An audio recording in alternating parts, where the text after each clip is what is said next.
Hey everybody, in today's video I'm going to show you how you can do a bunch of different things using just one single formula in Excel. So I've got a list of client numbers here along with the related invoice numbers, and what I'm going to do here is create a formula that's going to grab the unique values from this list if they meet a certain criteria, and then put them all into a single cell with the invoice numbers being separated by commas. So by doing this way, you have an easy way to list out all the invoices that relate to a certain client. So it goes a bit further than just the unique function, which will just give you the whole entire list. And so this is going to involve multiple steps. So let's start with first creating a list of invoices. So I'm going to create a table. Just start with a table here that has the client number listed here.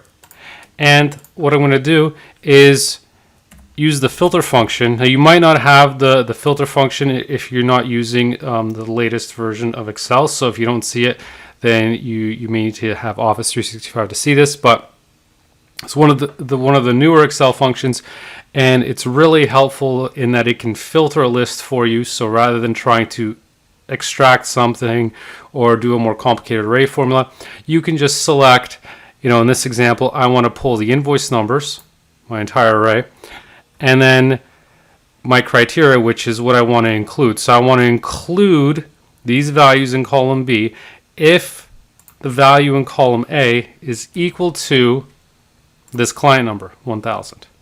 So I'm going to close that out, and now it's going to happen. Now I've got a list. So this would be the same thing as if I were to filter this list by 1000, and let's say copy these values and paste them in here.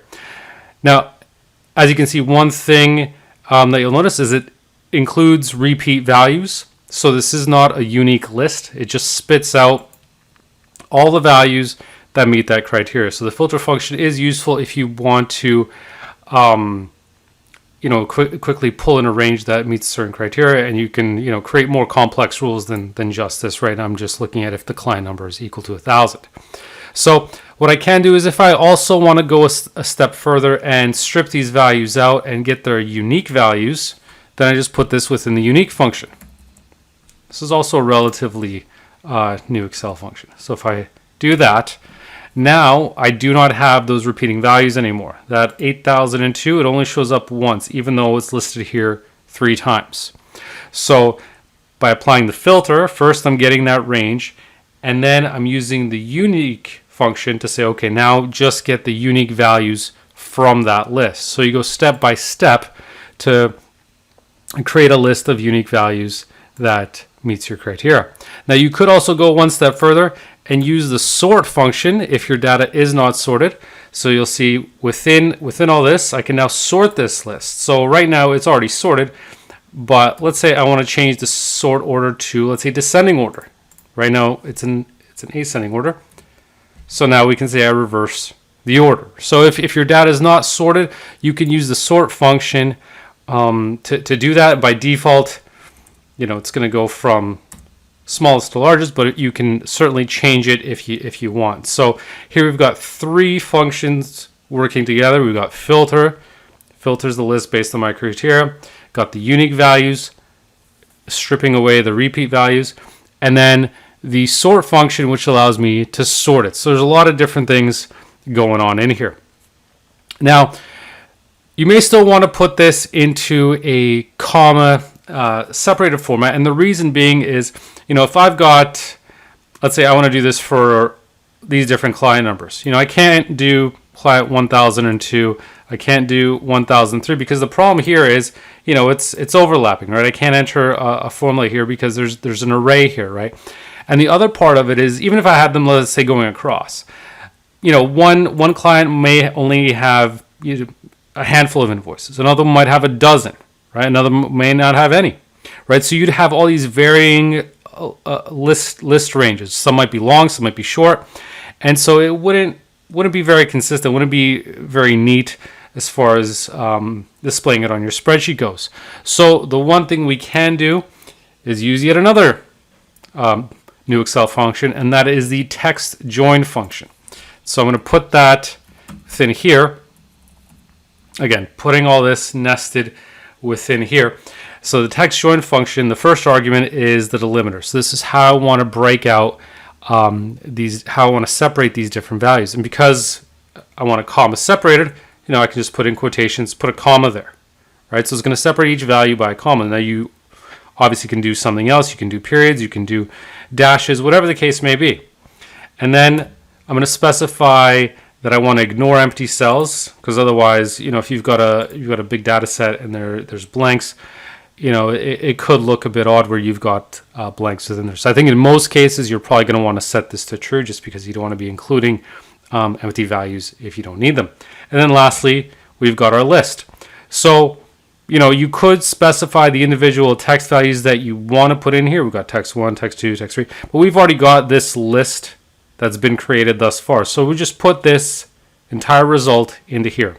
Now, if I close that out, you can see now I've got a nice, neat list of my invoices in order. And again, if I wanted to mix up that order, because I've got the sort function here, so this, you can get a bit lost in these functions, but if you go through one arrow key at a time, you can see we're in the sort range here. We're in the sort function. So if I wanted to change the sort order, change it to descending, I can do that, then enter, and just like that, easily to resort it again. So the key thing is try not to get lost in all these brackets, and because there's a lot of different functions working here together. So if you go use your arrow keys, go one stroke at a time, you can see exactly where you are in the function.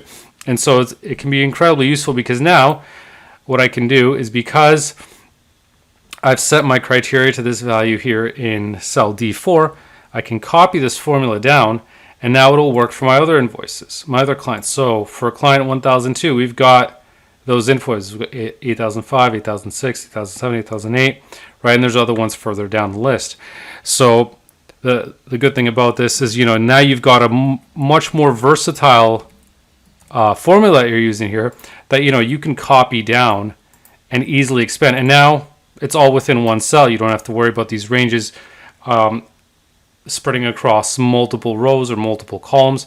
And it's fairly, easy to copy down the logic. And again, if you didn't want to use commas, let's say you want to use a colon, you can just change that in there. And now we've got a colon separating these values rather than a comma. So you can make it set up that way, so it's a lot easier to manage the look and feel of your data. Of course, you can use dashes as well. So a lot of different ways that you can display the information. It doesn't have to be comma separated. It doesn't have to be in a certain sort order. You may not even need the sort function if you don't want it.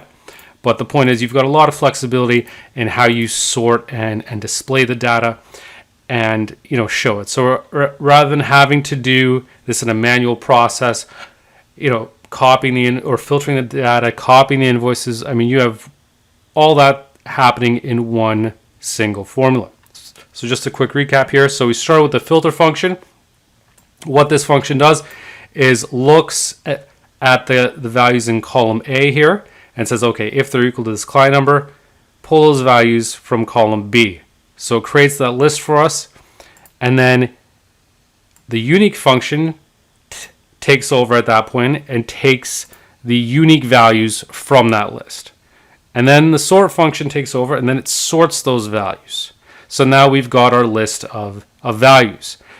And then we use the text join function to say, okay, take those values in that list and now separate them with a dash, with a comma, whatever the case may be, and then ignore the blanks, and then join them together by spaces. And as you can see, the benefit of it is you have a much cleaner data set, and one that's probably easier to manage, especially if you want invoices. And it also makes parsing the data later on easier, because every value is separated by commas, so you could use other Excel functions to extract that out later and easily pull that out if you need to. So it makes it a lot more manageable than having an array, a list of values that can be several rows long, and it might be hard to determine, okay, how long is it going to be if you've got a varying number of invoices per different client. So Hope you found this video useful. Thanks so much for watching. If you liked the video, please hit like and subscribe. Thanks for watching.